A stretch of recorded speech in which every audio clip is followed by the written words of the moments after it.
কমছে কর্মসংস্থান। নিরুপায় হয়ে পূর্বস্থলীতে ফুলের চারা বিক্রিতে ভিড়ছেন দিনমজুর থেকে বিএ এমএ পাস শিক্ষিত যুবকরা। ইতিমধ্যেই বিক্রেতাদের সংখ্যা ৩,০০০ ছাড়িয়ে গেছে। সরাসরি পূর্বস্থলীর বিভিন্ন কৃষিজমি থেকে তারা পাইকারি দরে ফুলের চারা সংগ্রহ করছেন। তবে বিক্রেতারা শুধু পূর্বস্থলীরই বাসিন্দা নন। কালনা, কাটোয়া, নবদ্বীপ, মন্তেশ্বর থানার এলাকার যুবকরাও পূর্বস্থলী থেকে ফুলের চারা সংগ্রহ করে নিয়ে যাচ্ছেন অন্যত্র বিক্রির জন্য। রেল ও সড়কপথে এই সব ফুলের চারাগুলি তারা নিয়ে যাচ্ছে। উত্তরবঙ্গ, দক্ষিণবঙ্গের পাশাপাশি আশেপাশের রাজ্যগুলিতেও বিক্রির জন্য ছুটছে পূর্বস্থলীর ফুলের চারা।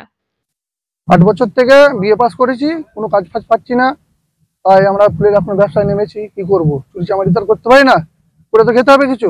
এখন এই চারিদিকে ফুলের নার্সারি হয়েছে, এই ফুল টুল নিয়ে যাচ্ছে, উড়িষ্যা যাচ্ছে আমি এখন। হ্যাঁ, উড়িষ্যা মোটামুটি বেচাকেনা ভালোই হয়। লোকালে তো সব জায়গায় এমন মানে নার্সারি হয়ে গিয়েছে, আর এত বেকার, প্রচুর কত বেকার ছেলে কাজ করছে এইসব কাজ? প্রচুর হাজার হাজার ছেলে, পূর্বস্থলী থেকে শুরু করে একদম কাটোয়া থেকে কানলা পর্যন্ত প্রচুর ছেলে সব এখানে এসে মাল তোলে। কি করবে, বেকার, পড়াশোনা করেছে, পড়াশোনা করে কোনো চাকরি পায় না, সরকারি কোনো চাকরি নেই। কতগুলো বিএ পাস এমএ পাস ছেলে আছে?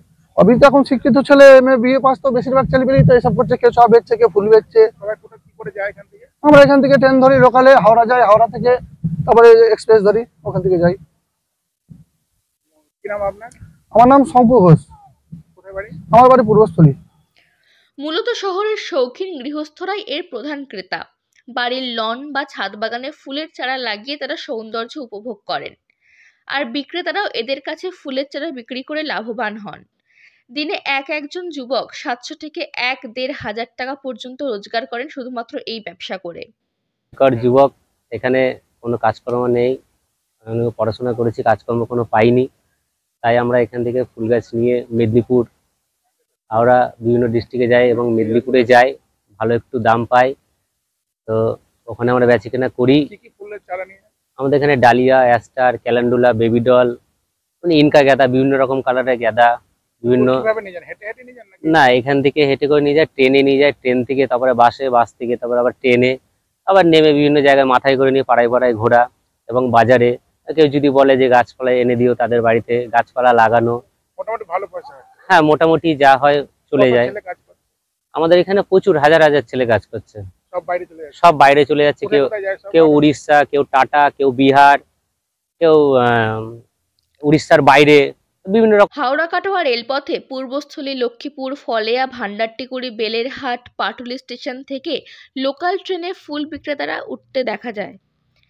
রেলপথে কারো গন্তব্য উত্তরবঙ্গ তো কারো দক্ষিণবঙ্গ, কেউ আবার যাচ্ছে বিহার, কেউ ওড়িশায়। ফলে এই রাজ্যে ক্রমশ কর্মসংস্থান কমতে থাকলেও পূর্বস্থলীর ফুলের চারা বিক্রি বেকার যুবকদের নতুন আয়ের পথ দেখাচ্ছে। আচ্ছা, কিরকম ছেলেরা আসে এখানে মোটামুটি? বেকার যুবক ভালো ভালো শিক্ষিত আছে? হ্যাঁ, শিক্ষিত আছে। ও বিএ পাস এখন কি করবে, চাকরি নেই, কিছু নেই, বেকার কি করবে, পুরো তো খেতে হবে। বাইরে থেকে লোক আছে, বাইরে থেকে সব শিক্ষিত যুবকরা আসে? হ্যাঁ। কি নাম আপনার? আমার নাম বাসুদেব ঘোষ। কত বিঘা আছে আপনার মোটামুটি চাষ করছেন? 4 বিঘে। 4 বিঘা জমিতে ফুল চাষ করছেন? হ্যাঁ।